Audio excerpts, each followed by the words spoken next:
মনে আছে কি আন্দোলন করছিলাম আমরা মূর্তির বিরুদ্ধে, ভাস্কর্যের বিরুদ্ধে। আমরা বলেছি মূর্তি বানাইও না, মূর্তি বানানো হারাম। কিন্তু না, তৎকালীন সরকারের লোকেরা বলছে না হুজুর, আমরা তো মূর্তি বানাই না, আমরা ভাস্কর্য বানাই। শব্দ পরিবর্তন করেছে। চাচা সুদ খান কেন? চাচা মুস্কি হাসি দিয়া ভাতিজাকে কয়, ভাতিজা সুদ এখন আর খাই না, এখন ইন্টারেস্ট খাই। বাংলায় খা না কিতে খা, কিসে খা? ইংরেজি দিয়া খায়। আমরা বলেছিলাম মূর্তি বানাইও না। তারা যদি আমাদের কথা শুনতো তাদেরই লাভ হতো। মুসলমান মূর্তি বানাতে জন্ম নেয় নাই। ইব্রাহিম আলাইহিস সালাম মূর্তি বানায় নাই, শাহজালাল মূর্তি বানায় নাই, নবী মুহাম্মদ সাল্লাল্লাহু আলাইহি ওয়াসাল্লাম মূর্তি রাখে নাই। আমরা মূর্তির পক্ষে থাকতে পারি না, মুসলমান মূর্তি বানাতে পারে না। উজাল খলসি হাই স্কুল ময়দানে দুদিন ব্যাপী 21তম ঐতিহাসিক তাফসীরুল কোরআন মাহফিলের মুআজ্জাজ মুকাররম সম্মানিত সভাপতি, বিশিষ্ট আলেমে দ্বীন মুহতারাম মাওলানা আব্দুল জব্বার সাহেব, আজকের মাহফিলের সম্মানিত প্রধান অতিথি,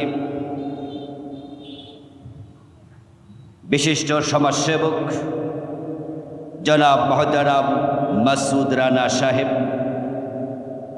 বিশেষ অতিথি জনাব মুহতারাম ইয়াসিন আলী সাহেব। আজকের মাহফিলে আমার আগে অত্যন্ত চমৎকারভাবে আলোচনা উপস্থাপন করেছেন মুহতারাম মাওলানা লোকমান হুসাইন সাহেব, মুহতারাম উসমান আলী শেখ সাহেব সহ অন্যান্য সম্মানিত দায়িত্বশীল বৃন্দ,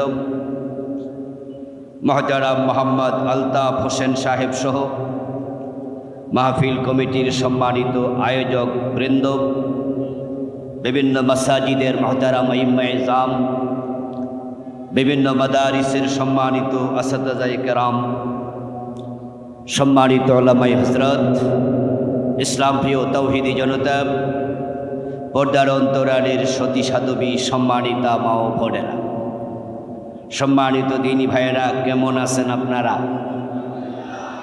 মাশাআল্লাহ, আলহামদুলিল্লাহ, আমিও ভালো আছি। আল্লাহ তাআলা আমাদের ভালো রাখুন, সুস্থ রাখুন। যতদিন তিনি আমাদের বাঁচিয়ে রাখবেন সকলকে ঈমানের সাথে রাখুন, বলুন আমিন। আল্লাহ তাআলার লাখো কোটি শুকরিয়া, যিনি আমাদেরকে কোরআনের আহ্বানে, কোরআনের এই ময়দানে সমবেত হওয়ার তৌফিক দিলেন, যিনি মেহেরবানি করে আমাদেরকে সুস্থ রাখলেন, পবিত্র কোরআনের কথা বলার মতো, শোনার মতো কোরআনমুখী হৃদয় দিলেন। শুরুতে আমরা তাকে কৃতজ্ঞতা জানাই, শুকরিয়া জানাই। সকলে মিলে একবার জোরে জোরে কালিমাতুশ শুকর পড়ি, আলহামদুলিল্লাহ। আমার সাথে পড়ুন, রব্বানা লাকাল হামদ হামদান কাসীরা তাইয়্যিবাহ মুবারাকান ফি, সুবহানাল্লাহি ওয়া বিহামদিহি আদাদা খালকিহি ওয়া রিদা নাফসিহি ওয়া জিনাতা আরশিহি ওয়া মিদাদা কালিমাতিহি। সম্মানিত ভাইরা, আমি আপনাদের সম্মুখে পবিত্র কোরআন মাজিদ থেকে সূরাতুল কাহফের 107 এবং 108 দুটি আয়াতে কারিমা তিলাওয়াত করেছি। নবীজি সাল্লাল্লাহু আলাইহি ওয়াসাল্লামের পবিত্র মুখনসৃত একখানা ছোট্ট হাদিসে নববী পাঠ করেছি। আল্লাহ তাআলা তৌফিক দান করলে এখান থেকে কিছু কথা বলবো ইনশাআল্লাহ। আল্লাহ তাআলা সূরাতুল কাহফের 107 এবং 108 নম্বর আয়াতে কারিমাতে আমাদেরকে জান্নাতের সুসংবাদ দিয়েছেন। তিনি বলেছেন যে আমরা যারা দুটি শর্ত পূর্ণ করব, আল্লাহ এই দুই শর্ত পূর্ণকারী সব বান্দাকে তার জান্নাত দেবেন। সুবহানাল্লাহ। আমাদের সকলের জীবনের লক্ষ্য তো একটাই, আমরা জান্নাতে যেতে চাই। আখেরাতের সফলতাই হলো আমাদের জীবনের চূড়ান্ত সফলতা, ঠিক নয় কি?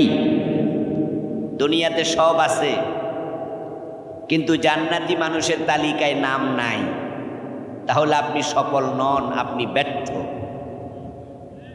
আর দুনিয়াতে কিচ্ছু নাই, থাকার জন্য ঘর নেই, খাওয়ার জন্য খাবার নেই, পরিধান করার জন্য ভালো কাপড় নেই, বস্তিতে থাকেন, রিক্সা চালান, তা রিক্সাটাও নিজের নয়, ভাড়া, এত গরিব, কিন্তু আপনি ভালো মানুষ। জান্নাতের তালিকায় আল্লাহ আপনার নাম ইতিমধ্যে লিখে ফেলেছে, তাহলে আপনি গরিব হলেও আপনি সফল মানুষ। যারা মুমিন আমরা বিশ্বাস করি দুনিয়ার জীবন আমাদের শেষ জীবন নয়, বরং আমাদের মৃত্যুর পরে আরেকটি জীবন শুরু হবে, যে জীবনের শুরু আছে আর কোনোদিন শেষ নাই। আমরা যারা আজকে এখানে আছি, আমরা কালকে এখানে নাও থাকতে পারি, কিন্তু আমরা যে যাব, চলে যেতেই যে হয়, এটা নিয়ে কারো কোনো সন্দেহ নাই। আজকের পৃথিবীতে মানুষের সংখ্যা 800 কোটির মতো। আজ থেকে 100 বছর পর বা 150 বছর পর এই 800 কোটি মানুষের একজনও এখানে থাকার সম্ভাবনা নাই। কুল্লু নাফসিন যায়কাতুল মাউত, যত প্রাণী আছে সকলকে মৃত্যুর স্বাদ আস্বাদন করতেই হবে। আমরা সবাই চলে যাব। এখন প্রশ্ন হলো কোথায় যাব? কুরআন মাজিদ আল্লাহ তাআলা বলছেন যাওয়ার জায়গা হলো দুটি। এ দুনিয়ার 800 কোটি মানুষ তারা দুই ভাগে ভাগ হয়ে দুটা জায়গায় চলে যাবে। ফারীকুন ফিল জান্নাতি ওয়া ফারীকুন ফিস সাঈর। আল্লাহ তাআলা বলেন একদল মানুষ জান্নাতে যাবে, আর যারা জান্নাতে যাবে না তারা আরেকটা জায়গায় যাবে। সে জায়গার নাম কি বলেন না সবাই, কি নাম? এ দুইটার বাহিরে কোনো জায়গা নাই। আরাফ নামে একটা সূরা আছে, জান্নাত এবং জাহান্নামের মাঝখানে আরাফ নামে একটা জায়গাও আছে, তবে আরাফ থাকার জায়গা নয়, এটা কারো চূড়ান্ত ডেস্টিনেশন নয়। আল্লাহ তাআলা যাদেরকে আরাফে রাখবেন কিছুদিনের জন্য, তাদের প্রত্যেককে আবার জান্নাত দিয়ে দেবেন। সুবহানাল্লাহ বলে। আরাফে যাওয়ার মানে হলো সে জাহান্নাম থেকে আপাতত বেঁচে গেল। যে আরাফের অধিবাসী, আল্লাহ তাকে জাহান্নামে দেন নাই, তাকে আরাফে রেখেছেন। আর আল্লাহ যাকে জাহান্নামে দেয় না, তাকে তিনি জাহান্নামে আর কোনোদিন দেবেনও না। সুবহানাল্লাহ পড়ে। এই জন্য ওখান থেকে জান্নাত পাবে। তাহলে যাওয়ার জায়গা দুটা, একটা জান্নাত আর একটা জাহান্নাম। আচ্ছা, এই যে জান্নাত জাহান্নাম আছে, এটা নিয়ে কি আমাদের কারো কোনো সন্দেহ আছে, কোনো কনফিউশন আছে? আমরা নিশ্চিতভাবে জানি জান্নাত জাহান্নাম আছেই। সূরা আল কাহাফের 107 এবং 8 নম্বর আয়াতে আল্লাহ তার কিছু বান্দাকে জান্নাত দেবেন এই মর্মে তিনি ঘোষণা করেছেন। তো আজকে আমরা যেখানে উপস্থিত হলাম, যারা এসেছি, আমরা কেউ কি জাহান্নামে যেতে চাই? আমরা সকলে কোথায় যেতে চাই? যারা চুপ করে আছেন তারা কোথায় যেতে চান? লক্ষণ তো বেশি সুবিধা না দেখছি। জান্নাতে যাওয়ার বাসনা প্রকাশ করুন। যে মুখ থেকে বারবার জান্নাত উচ্চারণ হয়, জান্নাত চাওয়া হয় যে মুখ দিয়ে, ওই মুখওয়ালাকে আল্লাহ জান্নাত দিয়ে দেয়। চাইয়েন, বড় দামি জিনিস। قال رسول الله صلى الله عليه وسلم من سأل الله الجنة 3 مرات قالت الجنة اللهم ادخله الجنة ومن استعاذ من النار 3 مرات قالت النار اللهم اجره من النار ইবনু মাজাতে এসেছে, রাসূলুল্লাহ সাল্লাল্লাহু আলাইহি ওয়াসাল্লাম বলেন, ইবনু মাজার হাদিস, যখন আল্লাহর কোনো বান্দা আল্লাহর কাছে 3 বার জান্নাত চায়, সে বলে আল্লাহ আমি জান্নাত চাই, এই খবরটা আল্লাহ জান্নাতের কাছে পৌঁছিয়ে দেন এবং জান্নাতকে কথা বলার ক্ষমতা দেন।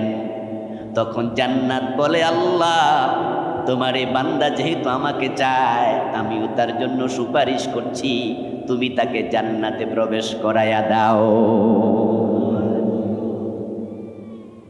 অনুরূপভাবে আল্লাহর কোনো বান্দা যখন জাহান্নাম থেকে আল্লাহর কাছে 3 বার ফানা চায়, মান ইস্তাআযা মিনান নারি 3 মাররাত, 3 বার আল্লাহকে বলা, আল্লাহুম্মা জিরনি মিনান নার, আল্লাহ আমি জাহান্নাম থেকে পরিত্রাণ চাই। আল্লাহ খবরটা জাহান্নামের কাছে পৌঁছায়া দেন, জাহান্নামকে কথা বলার ক্ষমতা দেন। তখন জাহান্নামও বলে, আল্লাহ এই লোক যেহেতু আমার থেকে মাপ চায়, পরিত্রাণ চায়, আমি জাহান্নামও বলি তুমি তাকে জাহান্নাম থেকে মুক্তি দিয়ে দাও। এই হাদিস দ্বারা বোঝা যায় জান্নাত চাওয়া উচিত। এবার আমি জিজ্ঞাসা করতে চাই, আপনারা সকলে জান্নাতে যেতে চান? মাশাআল্লাহ, আল্লাহ তুমি আমাদের সকলকে জান্নাত দিয়ে দাও, বলেন আমিন। আচ্ছা, আজকের মাহফিলে আমরা যত নারী পুরুষ আসছি, আমি শুনেছি বাসা থেকে মহিলাদের সংখ্যা নাকি পুরুষের চেয়ে বেশি, প্রতিবারই বেশি হয়। এটা তো খুব ভালো খবর, কারণ নারীরা জাহান্নামী বেশি হবে, এটা হলো হাদিস। কিন্তু এই এলাকায় মাহফিলে মহিলা বেশি, তাহলে বোঝা গেল নারীরা জাহান্নামী বেশি হইল, এই এলাকায় জাহান্নামী মহিলা কিছু কম, এখানে জান্নাতি মহিলা বেশি হবে, এটা খুব ভালো খবর। নবীজি মেরাজের রাতে জান্নাত দেখেছেন, জাহান্নাম দেখেছেন, তিনি এসে মেসেজ দিয়েছেন, খবর দিয়েছেন। তিনি বলেছেন, ইত্তালাতু ফিন্নার ওয়া রাআইতু আকসারা আহলিহা নিসা, দাখালতুল জান্নাহ ওয়া রাআইতু আকসারা আহলিহাল ফুকারা। নবীজি বলছেন যে আমি জান্নাতে ঢুকেছিলাম, জান্নাতে গিয়ে দেখি দুনিয়ার অধিকাংশ গরিব মানুষগুলো জান্নাতে চলে গেছে। এই গরিবেরা সুবহানাল্লাহ পড়েন। আমার সামনে যারা আছেন এখানে বিলিনিয়ার, মিলিয়নিয়ার, লক্ষ লক্ষ কোটি কোটি টাকার মালিক, এমন লোক পার্সেন্টেজ কম, 20%, 30% হবে। বরং অ্যাকাউন্টে 50 লাখ টাকা আছে এমন লোক এখানে আসেনি কয়জন? আছে, কয় নাই বলে, কিছু আছে, না হলে এত বড় মাহফিল হয় কেমনে? মাহফিলও তো অনেক খরচ। আমরা সে পার্সেন্টেজ যদি 10%, 20% ধরি, বাকি 80% নিম্নবিত্ত, মধ্যবিত্ত। নবীজি বলছেন এই গরিবদেরকে আমি জান্নাতে বেশি দেখেছি, সুবহানাল্লাহ পড়েন। আর জাহান্নামের খবর দিলেন, আমি জাহান্নাম উকি দিয়ে দেখেছিলাম। ইত্তালাতু ফিন্নার, আমরা যেমন জানালা দিয়া মাঝে মাঝে দেখি না বাহিরে কি ঘটতেছে, ঘরে বসে আছেন, বাহিরে একটু আওয়াজ হচ্ছে, তখন ঘরের জানালার পর্দা সরাইয়া আপনি একটু উকি দিয়ে দেখেন। নবীজি জাহান্নামে প্রবেশ করেন নাই, জাহান্নাম প্রবেশ করার জায়গা না, এটা আগুন। তবে তিনি জান্নাতে প্রবেশ করেছিলেন, আর জাহান্নামে তিনি বাহির থেকে উকি দিয়ে দেখেছিলেন। এই জন্য শব্দই আলাদা, দাখালতুল জান্নাহ, আমি জান্নাতে ঢুকেছি। আর জাহান্নামের ব্যাপারে বলছে তালাতু ফিন্নার, আমি জাহান্নামে উকি দিয়েছি। ওয়া রাআইতু আকসারা আহলিহান নিসা, জাহান্নামীদের মাঝে অধিকাংশ নারীকে দেখেছি, বলেন নাউযুবিল্লাহ। তো এই এলাকাতে মহিলারা মাহফিলে সবচেয়ে বেশি আসে। আল্লাহ দ্বীনের প্রতি ভালোবাসা না থাকলে এই মাহফিলে এত গরমের মাঝে মা বোনরা আসতো না। আল্লাহ এলাকার মা বোনদেরকে জান্নাতি বানায় দাও, বলেন আমিন। আমরা সবাই জান্নাতে যেতে চাই। সূরা আল কাহফের 107-8 নম্বর আয়াতে আল্লাহ জান্নাতের কথাই বলেছেন। আচ্ছা, এই যে জান্নাতে আমরা যেতে চাই, যাদের ইলম আছে, জানা আছে, তারা একটু জবাব দিয়েন। জান্নাত আল্লাহ বানাবেন না বানিয়ে ফেলেছেন? আবার উত্তর চাই। যেটা জানেন বলেন, আমি মাইন্ড করব না, ভুল হলে সংশোধন হবে, অসুবিধা নেই। জান্নাত আল্লাহ বানাবেন না বানিয়েছেন? তাহলে জান্নাত অলরেডি প্রস্তুত। নবীজি দেখেও এসেছেন জান্নাত। জান্নাতের নিয়ামতগুলো রাসূল সাল্লাল্লাহু আলাইহি ওয়াসাল্লাম নিজের চোখে অবলোকন করেছিলেন। রাসূল জান্নাত পরিদর্শন করে যখন বের হয়ে যাচ্ছেন, তখন ফেরেশতারা বলল, জিবরিল আমিন বললেন, ইয়া রাসূলুল্লাহ, জান্নাতে যে হুর আল্লাহ তাআলা জান্নাতি পুরুষদের জন্য বানাবেন, আপনি কি হুর দেখবেন না? রাসূল জান্নাতের হুর দেখতে গেলেন। হুর মানে হচ্ছে জান্নাতি কিছু নারী। তাহলে জান্নাতের চেয়ার, জান্নাতের টেবিল, জান্নাতের বিল্ডিং, জান্নাতের বাগান শুধুমাত্র প্রস্তুত না, জান্নাতে আল্লাহ যে হুর দেবে সে হুর পর্যন্ত আল্লাহ বানায় রাখছে, সব রেডি। নবীজি গিয়ে দেখেন জান্নাতের হুরেরা, তারা সব সুর মিলায়া ছন্দে ছন্দে তারা গান গাচ্ছে। নাহনুন নাঈমাত ফালা নাসখাতু, নাহনুল খালিদাত ফালা নামুতু, নাহনুর রাদিয়াত ফালা নাসখাতু, তুবা লিমান কানা লানা ওয়া কুন্না লাহু, আও কামা ক্বালান নবী আলাইহিস সালাতু ওয়াস সালাম। নবীজি জান্নাতের হুর দেখার জন্য গিয়ে দেখেন হুরেরা একসাথে বসে বসে তারা কবিতার ছন্দে গান গাইতেছে। আমরা রাদিয়াত নাহনুর রাদিয়াত ফালা নাসখাতু, আমরা এমন কিছু নারী যারা আমাদের স্বামীদের প্রতি এত সন্তুষ্ট থাকব, কোনোদিন স্বামীদের উপর আমরা রাগান্বিত হব না। নাহনুন নাঈমাত ফালা নাবাসু, আমরা এত নিয়ামতপূর্ণ, আল্লাহ আমাদেরকে এত চমৎকার করে বানিয়েছেন, আমাদেরকে দেখে কেউ কোনোদিন বিরক্ত হবে না। দুনিয়ার নারীদের গায়ের মাঝে মাঝে মাঝে ঘামের দুর্গন্ধ হয়, তাদের যখন সর্দি হয় তাদের নাকের মাঝে ময়লা জমে শ্লেষা বের হয়, তারা সর্দিগ্রস্ত হলে কফ হয়, থুতু হয়। যখন তাদের মাসে একবার পিরিয়ডের সময় হয় তখন তারা রক্তপাত তাদের হওয়ার কারণে তারা একটু নরমাল কদাকার হয়, বিশ্রী হয়। সেই কয়টা দিন তারা পবিত্র থাকে, কিন্তু আল্লাহ হুরদেরকে বানাইছেন এত পবিত্র করে, কোনো স্বামী কোনোদিন তাদেরকে দেখে নাক ছিটকাবে না। এবং তারা গান গাইতেছে, নাহনুল খালিদাতু ফালা নামুতু, এবং আমরা এত হায়াতওয়ালা, আমরা চিরকাল থাকবো, আমাদের কোনোদিন মৃত্যু হবে না। তারপর তারা শেষ দিকে বলছে, তুবা লিমান কানা লানা ওয়া কুন্না লাহু, আল্লাহ যাদেরকে আমাদের জন্য বানাইছে, আমাদেরকে যার জন্য বানাইছে তার জন্য বড় সুসংবাদ। তাহলে জান্নাত তৈরি, জান্নাতের হুর গেলমান সব তৈরি। আমরা একটি বিষয়ে একমত হলাম, সবাই জান্নাত আল্লাহ বানাবেন নয়, বরং অলরেডি তিনি বানিয়েছেন, জান্নাত প্রস্তুত। এবার আমার জিজ্ঞাসা আপনাদের কাছে, জান্নাত যেহেতু প্রস্তুত, আমরা যারা জান্নাতে যেতে চাই, আমাদের যাওয়ার জন্য প্রস্তুতি গ্রহণ করা দরকার আছে না নাই? এখন আপনাদের প্রস্তুতির কি খবর? এটা হলো আজকের আলোচ্য বিষয়। আমরা সবাই তো যাইতে চাই, মানে যাই বেহেশতে কে কে যাবেন, মানে পারলে যেতে তো সবাই চান, চাইলে কি যাওয়া যায়? জান্নাতে যাওয়ার জন্য প্রস্তুতি নেওয়া দরকার আছে না নাই? সুদে টাকা লাগাইয়া জান্নাতে যাওয়ার স্বপ্ন দেখা যাবে? গোশ খেয়ে জান্নাতে যাওয়ার স্বপ্ন দেখা যাবে? ফজরের টাইমে ঘুমায়া নামাজ কাজা করে জান্নাতে যাওয়ার স্বপ্ন দেখা যাবে? জান্নাতে যাওয়ার জন্য কিছু প্রস্তুতি নিতে হবে। শুধু চাইলে যদি জান্নাত পাওয়া যেত তাহলে হিন্দুরাও তো জান্নাত পেত। কারণ কিছু হিন্দু আছে যারা জান্নাতে যেতে চায়, শুধু যেতে চায় না, অলরেডি কেউ কেউ জান্নাতে গেছে গাইটাও মনে করে। আমি জানি না আপনাদের এলাকায় হিন্দু আছে কিনা, যদি থাকে হিন্দু দোকানদারের দোকানে দেখবেন মরা বাবার ছবির মাঝে লিখে দিছে স্বর্গীয় সত্যেন্দ্র নারায়ণ দাস, স্বর্গীয় শ্যামল চন্দ্র বাবু, স্বর্গীয় অমক, স্বর্গীয় তমক। এমন লেখা কি আপনাদের চোখে পড়েছে? স্বর্গীয় মানে কি স্বর্গে যাবে না গেছে গা?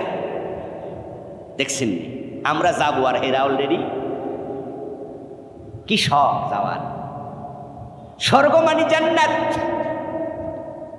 স্বর্গ মানে বেহেশত, একই শব্দ, একই জিনিস, জাস্ট এক এক ভাষা এক এক রকমের বলি হয়। কেউ বলে নয়ন, কেউ বলে আখি, কেউ বলে চোখ। জিনিস কয়টা? একটাই। আরবিতে বলে বেহেশত, জান্নাত। ফার্সিতে এটাকে বলে বেহেশত, ইংরেজিতে বলে হেভেন, বাংলায় বলে বাগান, সংস্কৃতি শব্দ হলো স্বর্গ। আবু বকর জান্নাতি, হযরত ওমর বেহেশতি, দুইজন দুই দেশে বুঝি। তো জান্নাতি মানে স্বর্গীয়। এখন হিন্দু মিয়া লিখছে বাবার ছবির মাঝে স্বর্গীয়। আসলে কোন হিন্দু কি বেহেশতে গেছে? শব্দের চেঞ্জ আর কিছু না, তারা স্বর্গে যেতে চায়। শব্দের পরিবর্তনে বস্তুর পরিবর্তন হয় না। যেমন আমাদের দেশেও তো এক এক এলাকায় এক এক শব্দ। কেউ বলে লাউ, কেউ বলে কদু, কেউ বলে বউ, কেউ বলে বধূ, কেউ বলে আনন্দ, কেউ বলে ফুর্তি। তারা বলেছিল ভাস্কর্য, আমরা আলেমরা বলেছি এটাই হলো মূর্তি।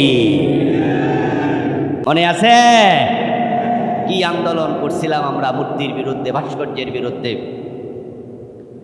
আমরা বলেছি মূর্তি বানাইও না, মূর্তি বানানো হারাম। কিন্তু না, তৎকালীন সরকারের লোকেরা বলছে না হুজুর, আমরা তো মূর্তি বানাই না, আমরা ভাস্কর্য বানাই। শব্দ পরিবর্তন করেছে। চাচা সুদ খান কেন? চাচা মুস্কি হাসি দিয়া ভাতিজাকে কয় ভাতিজা সুদ এখন আর খাই না, এখন ইন্টারেস্ট খাই। বাংলায় খায় না, কিতে খা, কিসে খায়? ইংরেজি দিয়া খায়।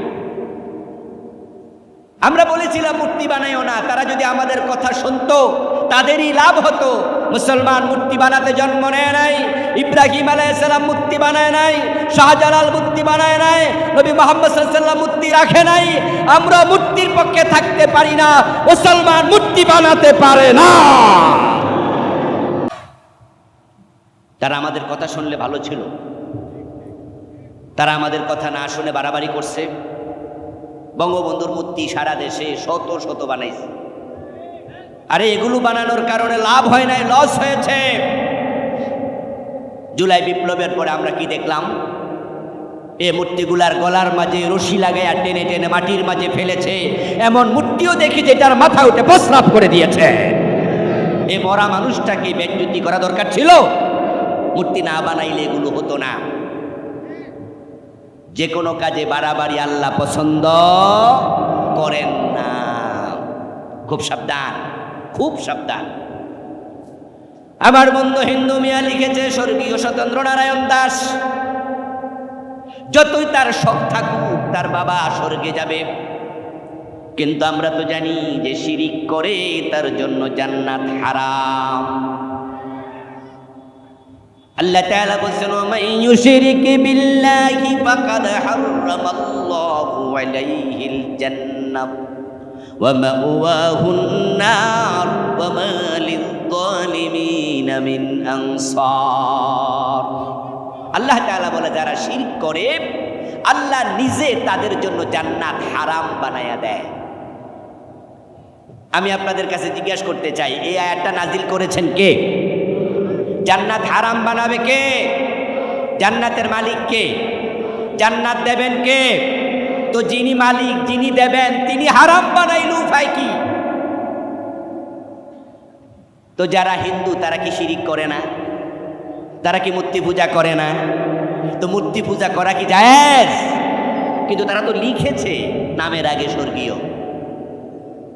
আমার প্রিয় ভাইয়েরা, জান্নাতে আপনারাও যেতে চান, কিন্তু মনে রাখবেন জান্নাতে যেতে চাইলে যাওয়া যায় না।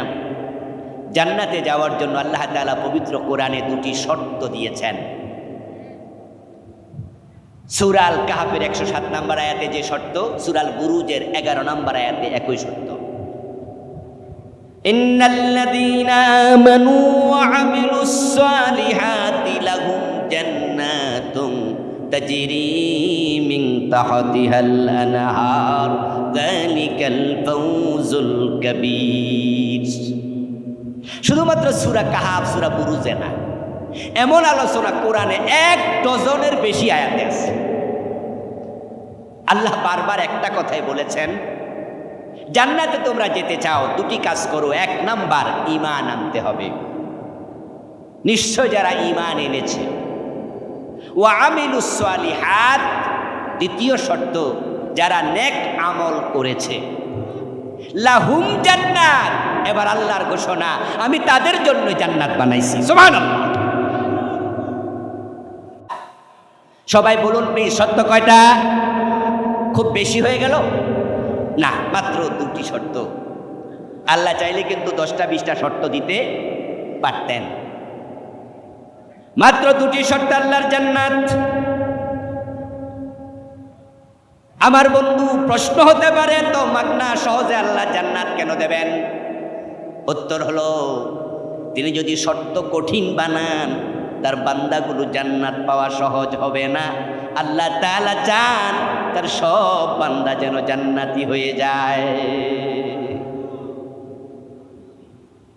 আল্লাহ চান আমরা যেন জান্নাতে যাই। এই জন্য তিনি জান্নাতের রাস্তা বানিয়েছেন মাত্র একটা। একবার নবীজি হাতের মাঝে একটা কাঠি নিলেন, মাটির মাঝে তিনি আঁকা বাঁকা অনেকগুলো আঁক দিলেন, তারপর মাঝখান দিয়ে স্ট্রেট একটা লম্বা আঁক দিলেন। আঁক দিয়ে ওনার কাছে যে সাহাবারা উপস্থিত আছেন তাদেরকে জিজ্ঞেস করলেন, ও আমার সাহাবারা, এই যে মাটির মাঝে আমি অনেকগুলো আঁকা আঁকি করলাম, বলো তো এগুলোর ব্যাখ্যা কি? তোমরা কি বুঝেছো আমি কি এঁকেছি? সাহাবারা জবাব দেন, ইয়া রাসূলুল্লাহ, আমরা তো বুঝি নাই আপনি কি আঁকা আঁকি করলেন। নবীজি সাল্লাল্লাহু আলাইহি সাল্লাম বলছেন, শোনো, এই যে আঁকা বাঁকা যতগুলো দেখো সবগুলো জাহান্নামে যাওয়ার রাস্তা, আর মাঝখানে সোজা একটা, এটা আল্লাহর জান্নাতে যাওয়ার রাস্তা। এই হাদিসে রাসূল আমাদেরকে শিখালেন, বুঝালেন জান্নাতের রাস্তা কয়টা। আমার সাথে কথা বলতে হয় ভাই, বলুন না কয়টা? বাঁকা না সোজা? এরপর আমরা জান্নাতে যেতে যদি না পারি, দোষ কি আল্লাহরে দেয়া যাবে? তিনি রাস্তা বানাইলেন মাত্র কয়টা, আবার এটা সোজা। এবার আমরা যারা বক্তা আছি, আলেম ওলামা খতিব রয়েছে, আমাদেরকে রাসূল বলছে, ইয়াসসিরু ওয়ালা তুআসসিরু, বাশশিরু ওয়ালা তুনাফফিরু। ও আমার উম্মতেরা, তোমরা যখন অন্যের কাছে জান্নাত জাহান্নামের আলোচনা করবে, ইসলামের আলোচনা করবে, ইয়াসসিরু, ইসলামকে তোমরা সহজভাবে উপস্থাপন করবে। আসলে জান্নাতে যাওয়া কঠিন না। এখন আপনাকে আমাকে একটু সিরিয়াস হওয়া লাগবে আর কি। আপনারা যারা গ্রামের মানুষ, এখানে আমার সামনে যারা আছেন, পুকুরে সাঁতার কাটতে পারে না এমন পার্সেন্টেজ কত এখানে? আমার তো মনে হয় আমরা 100 জনের মাঝে 100 জনই সাঁতার জানি। এটা আমাদের জন্য ইজি। সাঁতার জানাটা আমাদের কাছে কোনো কি না, এটা কোনো ব্যাপারই না।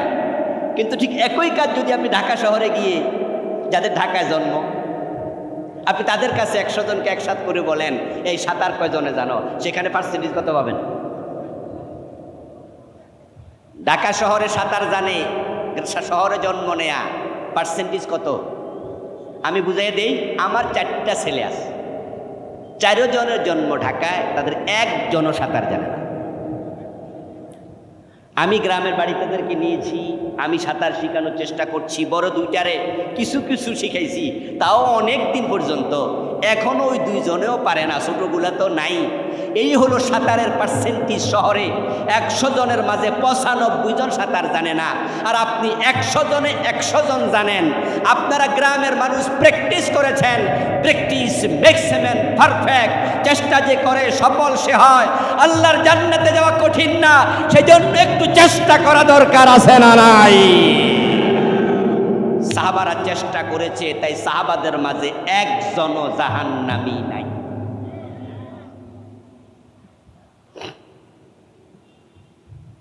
সাহাবীদের সংখ্যা প্রায় 1.25 লক্ষ। قال رسول الله صلى الله عليه وسلم لا تدخلوا الجنة من رآني مؤمنا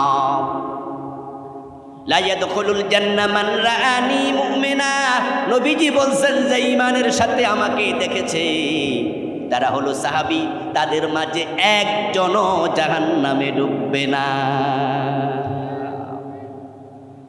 সাহাবীদের মাঝে জান্নাতি 100তে 100 জন, কারণ তারা সবাই জান্নাতে যাওয়ার চেষ্টা করছে। আর আমাদের মাঝে এখানে জান্নাতির পার্সেন্টেজ কত, এই প্রশ্নের উত্তর দেয়া খুবই জটিল। বরং নবীজি বলেছেন তাফতারিকু উম্মতি আলা 73 মিল্লাতান কুল্লুহুম ফিন নারি ইল্লা ওয়াহিদা। আমার উম্মতগুলো একটা সময় আসবে যখন তারা 73 দলে বিভক্ত হবে। ওই 73 দলের মাঝে 72 দল জাহান্নামে যাবে। 73 দল উম্মত, হিন্দু বৌদ্ধের কথা বলে নাই। তাফতারিকু উম্মতি, আমার উম্মত 73 দল হবে, তার মাঝে জান্নাতি মাত্র এক দল। কারণ ওই যে শহরের ছেলেরা সাঁতার শিখে না, চেষ্টাও করে না, জোর করে ফানিত না মাইলে ফারে খারে এখানে কয়ে বেড়া শিখ, 10 মিনিট পরে আব্বু উঠে যাই, তো তুই সাঁতার শিখবি কেন? আপনি জান্নাতে যেতে চান আবার সুদ খাবেন, জান্নাতে যেতে চান নামাজ কাজা করবেন, জান্নাতে যেতে চান বেপরদায় চলবেন, জান্নাত এত মাগনা মিলে না। কিছু কাজ আছে, কিছু কাজ করতে হবে। দুটি শর্তে আল্লাহ জান্নাত দেবেন। প্রথম শর্ত ঈমান, দ্বিতীয় শর্ত নেক আমল। অতটুকু শোনার পরে মনে মনে ভাবতে পারেন তাহলে তো আমরা জান্নাত পাইয়ে গেছি, কারণ আমাদের ঈমানও আছে, আমাদের নেক আমলও আছে। হ্যাঁ, সত্যি যদি আপনি এ দুটার উপরে থাকতে পারেন, আপনার জান্নাতের ঘোষণা আমি আবুল কালাম আজাদ দেই নাই। এই দুই শর্ত মানলে জান্নাত দেবেন, এই ঘোষণাটা দিয়েছেন কে? যিনি জান্নাতের মালিক, তিনি দিয়েছেন। একাধিক জায়গায়, 1 ডজনের বেশি জায়গায়। এবার আপনাদের কাছে আমার প্রশ্ন, আল্লাহ কি ওয়াদা খেলাপ করে? আল্লাহ কি ওয়াদা খেলাপ করে? তাহলে দুটি কাজ করেন, আল্লাহ জান্নাত দেবে, কোনো সন্দেহ নাই। বরং যারা ঈমানের উপরে মারা যাবে, আল্লাহ তাদের জান্নাত তাদের মরার পরে দেবে না। এই মানুষগুলোকে মরার আগে আল্লাহ জান্নাত দেখাইয়া তারপরে মারবে। الذين تتوفاهم الملائكة طيبين يقولون سلام عليكم ادخلوا الجنة بما كنتم تعملون। আল্লাহ তাআলা কোরআনে বলে, যারা কালেমা তাইয়্যিবা নিয়ে মারা যায়, কালেমা তাইয়্যিবা লা ইলাহা ইল্লাল্লাহ মুহাম্মাদুর রাসূলুল্লাহ, আশহাদু আল লা ইলাহা ইল্লাল্লাহ ওয়া আশহাদু আন্না মুহাম্মাদার রাসূলুল্লাহ, এই ঈমানের ভিত্তিতে যারা মারা যায়, আল্লাহ তাআলা বলেন তাদের মৃত্যুর সময় ফেরেশতারা এসে দলে দলে দাঁড়াইয়া সালাম দেবে। তারপর আজরাইল এসে তার জান্নাত তার চোখের সামনে মেলে ধরবে, তুলে ধরবে, তারপরে বলবো উদখুলুল জান্নাহ, আর দেরি নয়, তোমার জান্নাতে তুমি ঢুকে যাও। নবীজি বলেছেন, ইন্নাল আবদাল মুমিন ইযা কানা ফি ইনকিতাইন মিনাদ দুনিয়া ওয়া ইকবালিন ইলাল আখিরাহ নাযালা ইলাইহি মালাইকাতুম মিনাস সামাই বিদুল উজুব কান্না উজুহাহুমুশ শামসু। আপনার মৃত্যুর আগে যদি আপনি মুমিন অবস্থায় মারা যান, আল্লাহ এমন কিছু ফেরেশতা আসমান থেকে পাঠাবে, এক একজনের চেহারা হবে সূর্যের চেয়ে অতি উজ্জ্বল। আসার সময় জান্নাতের আতর দেবে, জান্নাতের রেশমি কাপড় দেবে, মাহুম আকফানুম মিন আকফানিল জান্নাহ ওয়া হানুতুম মিন হানুতিল জান্নাহ। আপনার নাকের কাছে জান্নাতের আতর ছিটিয়ে দেবে, তারপরে এবার সালাম দিয়ে আপনাকে বরণ করবে, আপনাকে জান্নাত দেখাবে, তারপরে আলতো করে আপনার রূহটাকে কবজ করবে। আপনার জান্নাতের আতর নিয়ামত মরার আগ থেকে শুরু হয়ে যাবে। আমার বন্ধু, এই জান্নাত রেডি।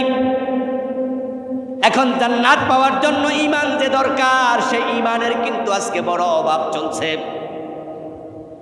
আপনারা অনেকে মনে মনে ভাবেন, কালেমা যেহেতু পড়েছি আমি তো মুমিন হয়ে গেছি। আমি বলি, দোস্ত, কালেমা পড়েই মুমিন হওয়া লাগে, এই কথা সত্য, কিন্তু আব্দুল্লাহ ইবনে উবাই তো নবী মুহাম্মদের হাতে কালেমা পড়েছে, কিন্তু মুমিন হতে পারে নাই। আব্দুল্লাহ ইবনে উবাই তো রাসূলের হাতে কালেমা পড়েছে, আমরা তো কালেমা পড়েছি মক্তবের হুজুরের কাছে, আর আব্দুল্লাহ ইবনে উবাই তো রাসূল সাল্লাল্লাহু আলাইহি সাল্লামের হাতে হাত রেখে কালেমাটা পড়েছিল। কিন্তু সে তো মুনাফিকদের সর্দার, তার অবস্থান হবে জাহান্নামে ফেরাউন নমরুদেরও নিচে। অথচ কালেমা তো পড়েছে, তো কালেমা পড়লে তো মুমিন না। আমার প্রিয় ভাইয়েরা, বাংলাদেশে কাদিয়ানি নামে একদল লোক আছে। আপনারা কি নাম শুনেছেন কাদিয়ানি? বলুন তো আওয়াজ দিয়ে, কাদিয়ানি যারা, তারা কি নামাজ পড়ে না? তারা কি রোজা রাখে না? তাদের কি মসজিদ মাদ্রাসা নাই? কিন্তু ফতুয়া কি, কাদিয়ানিরা মোমেন না কাফের? জোরে বলেন না, মোমেন না কাফের? তো কালেমা পড়ে না? প্রতিদিন পড়ে, প্রতিদিন। যারা কাদিয়ানি তাদের নামাজের মাঝে আত-তাহিয়াতু আছে, আর আত-তাহিয়াতুর মাঝে আশহাদু আল্লা ইলাহা ইল্লাল্লাহু ওয়া আশহাদু আন্না মুহাম্মাদান আবদুহু ওয়া রাসূলুহু, এই কালেমাটাও আছে। যত কাদিয়ানি আছে নামাজের মাঝে কালেমা বারবার পড়ে। কাদিয়ানির যে মুয়াজ্জিন কানের ভিতর আঙ্গুল ঢুকাইয়া দিন 5 বার আযান দেয়, আযানের মাঝে আশহাদু আল্লা ইলাহা ইল্লাল্লাহ ওয়া আশহাদু আন্না মুহাম্মাদার রাসূলুল্লাহ, এই কালেমা শরীরের সবটা শক্তি দিয়া বারবার উচ্চারণ করে। এরপরও কাদিয়ানিকে কাফের বলেন কেন? তাহলে বোঝা যায় কালেমা পড়লে মুমিন হওয়া যায় না।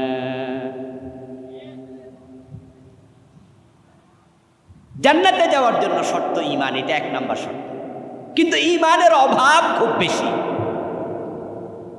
আমি মসজিদগুলোতে অসংখ্য নামাজি দেখি, মাহফিলগুলোতে দেখি, কিন্তু ঈমানওয়ালা কত দেখি? এ প্রশ্ন আমাকে করলে আমি উত্তর দিতে পারি না। আমি বলি জটিল। নবীজি বলছেন, ইয়াতি আলান নাসি জামানুন ইয়াজতামিউনা ফিল মাসাজিদ লাইসা ফীহিম মুমিনুন, এমন একটা জামানা আসবে সেই জামানার মানুষগুলো জামাতের সাথে নামাজ পড়বে, কিন্তু সে জামাতে একটারও ঈমান থাকবে না। ইমাম সাহেবও বেঈমান, মুয়াজ্জিনও বেঈমান, মুসল্লি সবগুলো কাফের, অথচ তারা 5 ওয়াক্ত নামাজ জামাতে পড়বে। এমন একটা জামানা আসবে। প্রশ্ন যদি করা হয় সে জামানা আসবে না এসে গেছে, আমি বলবো এসে গেছে। এমন মসজিদ আমি চিনি যে মসজিদের সবগুলো কাফের। আপনি যদি চিনতে চান চলে যান ঢাকার বকশীবাজার, ঢাকা আলিয়া মাদ্রাসার সাথেই আহমদিয়া মুসলিম জামাত কাদিয়ানিদের মসজিদ। ওখানে নামাজ হচ্ছে 5 ওয়াক্ত, ইমামও কাদিয়ানি, মুয়াজ্জিনও কাদিয়ানি, মুসল্লি সব কাদিয়ানি, নামাজ পড়ছে 5 ওয়াক্ত, কিন্তু সব আলেমের ফতুয়া কাদিয়ানি সবগুলো। গোলাম আহমদ কাদিয়ান, যার জন্ম হয়েছিল ইন্ডিয়াতে 1835 সনে, সে যৌবনেই পদার্পণ করে হঠাৎ করে কোনো একদিন দাবি করলো সে নবী। অথচ 1450 বছর আগে আল্লাহ কোরআনে বলছে মুহাম্মাদুর রাসূলুল্লাহ হলেন শেষ নবী, খাতামান। 1450 বছর আগে নবুয়ত বন্ধ, আর গোলাম আহমদ কাদিয়ান হঠাৎ করে দাবি করলো সে নবী। আল্লাহর কোরআনের সাথে দ্বন্দ্ব করার কারণে, সংঘর্ষ লাগার কারণে গোলাম আহমদ কাদিয়ান কাফের হয়ে গেল। এখন যে মানুষগুলো গোলাম আহমদ কাদিয়ানকে নবী মানল, তারাও কোরআনের সে আয়াতের সাথে দ্বন্দ্ব করলো, তারাও কাফের হয়ে গেল। এই আয়াত দ্বারা বোঝা যায় কোরআনের সাথে যদি কেউ দ্বিমত করে তার ঈমান আর থাকে না। এবং আর আশ্চর্য হবে যে কাদিয়ানিগুলো কাফের হয়েছে শুধুমাত্র একটা মাসালা, শুধু শেষ নবী এই মাসালায়। তাদের নামাজ, রোজা, হজ, যাকাত, টুপি, দাড়ি, তাসবিহ, তাহলিল, পাজামা, পাঞ্জাবি, মেসওয়াক, পাগড়ি, এভরিথিং আমাদের সাথে 100% মিলে। কিন্তু তারা কেন কাফের? নবী মুহাম্মদকে শেষ নবী মানল না। একই মাসালা ইবলিস শয়তান কাফের হলো। আদম আলাইহিস সালামকে সিজদা দিতে বলা হলো, ফেরেশতারা সেজদা করলো, কিন্তু ইবলিস সেজদা করলো না। ইবলিস যখন সেজদা করে নাই, সাথে সাথে তার ঈমানটা শেষ। আবা ওয়াস্তাকবারা ওয়া কানা মিনাল কাফিরিন। আল্লাহ কোরআনে বলে সে অহংকার করলো, আমার আদেশ মানার ব্যাপারে সে অহংকার দেখাইলো এবং সেজদা দিতে আদমকে অস্বীকার করলো। ফাকানা মিনাল কাফিরিন, সে কাফের হয়ে গেল। আপনাদের কাছে আমার প্রশ্ন, দয়া করে জবাব দেন, ইবলিস যে কাফের হলো সে আল্লাহর আইন মানে নাই কয়টা? কাদিয়ানি কাফের হলো, কোরআনের আইন মানে নাই কয়টা? এখন আপনাদের কাছে এবার আসি, চোর ধরে হাত কাটো এমন আইন আল্লাহর কোরআনে আছে না নাই? আছে। 54 বছরে কয়জন চোরের হাত কাটছেন? জেনা করলে 100 বেত লাগাতে হবে এমন আইন কোরআনে আছে না নাই? কোন আদালত 100 বেত লাগিয়েছে? 54 বছরের বাংলাদেশে জেনা করলে পাথর, আপনার পাথর মারে না। যদিও বিবাহিতকে পাথর মারার অর্ডার হাদিস, 100 বেত লাগানোর অর্ডার কোরআন। জেনা করলে 100 বেত লাগাতে হবে, আমরা লাগালাম না, মানলাম না। চুরি করলে নবীজি বলছেন আমার মেয়ে ফাতেমা চুরি করলে তার হাত কেটে দেব, আমরা কাটলাম না। মদ পান করলে 80 বেত লাগাতে হবে এমন আদেশ হাদিসে আছে কিনা? ওমর ফারুক নিজের ছেলেকেও তো রেহাই দেন নাই। বাংলাদেশে 54 বছরে 80 বেত লাগাইছেন মদখোরকে কয়দিন? কোরআনে আসালাহুল খালকু ওয়াল আমর, সাবধান সৃষ্টি যার, আইন চলবে শুধুই তার। কথাটা কার? জোরে বলেন কার? একটু আওয়াজ দিয়ে বলুন তো, সৃষ্টি কার? আইন চলবে কার? মানুষের আইন চলছে না বাংলাদেশে, না আল্লাহর আইন? তো আপনি যদি মানুষের আইন মানেন, আল্লাহর আইন না মানেন, আল্লাহর আইন না মানলে শয়তান কাফের হয়ে যায়। আল্লাহর একটাই না মানে কাদিয়ানি কাফের হয়ে যায়। আর আমরা ডজন ডজন আইন মানলাম না। এখন আমাদের ঈমান নিয়ে পর্যালোচনা করা দরকার আছে না না? ফতুয়া কাদিয়ানিকে দিলে চলবে না, শুধু শয়তানকে কাফের বললে চলবে না। قال رسول الله صلى الله عليه وسلم الكيس من دان نفسه وعمل لما بعد الموت। নবীজি বলেছেন দুনিয়াতে সবচেয়ে চালাক মানুষ সে যে আত্মসমালোচনা করে। কাদিয়ানিকে শুধু কাফের বললে হবে না, নিজের ঈমানও যাচাই বাছাই করা দরকার। এজন্য আমরা কিছু মানুষ বলি, ঈমান যদি বাঁচাতে চাও আল্লাহ ছাড়া কারো আইন মানা যাবে না, যাবে না, যাবে না।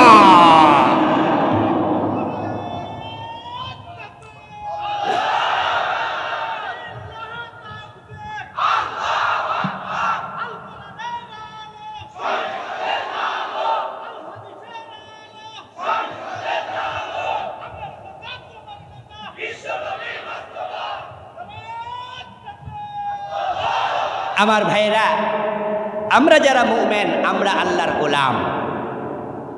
এটাই হচ্ছে আমাদের সবচেয়ে বড় পরিচয়, ঠিক কি না? আমরা কার গোলাম? আমরা আল্লাহর গোলাম। এবার বলুন তো, যারা গোলাম হয় তারা কি স্বাধীন হয় না পরাধীন হয়? কোনো ব্যক্তি যদি নিজেকে স্বাধীন মনে করে সে আর গোলাম থাকে না, কারণ গোলাম মানে হলো সে আরেকজনের অধীন। গোলাম শব্দটার ভিতরে আছে অধীনতা। আমাদের একজন রব আছে, আমরা সবাই তাকে আমাদের মালিক মনে করি, মালিক মনে করি। আওয়াজ দিয়ে বলুন তো তিনি কে? তাহলে আমরা যদি আল্লাহর অধীন হই, গোলাম কি আইন বানায় না আইন মানে? আইন বানায় কে? আইন বানাবে মালিক। যিনি প্রতিষ্ঠান দেন তিনি আইন বানায়। তার এখানে কয়জন লোক নিয়োগ দেবে, কত টাকা বেতন দেবে, কে ম্যানেজার হবে, ডিউটি কয় ঘন্টা হবে, ছুটি কয়দিন হবে, সিস্টেম সে বানাবে। যারা চাকর হয়ে চাকরি করে তারা সেখানে আইন মানবে। যদি আমরা গোলাম হই তাহলে কোরআনের আইন থাকতে কোনো আইন বানানোর প্রয়োজন নাই, এটা ঘোষণা করতেই হবে।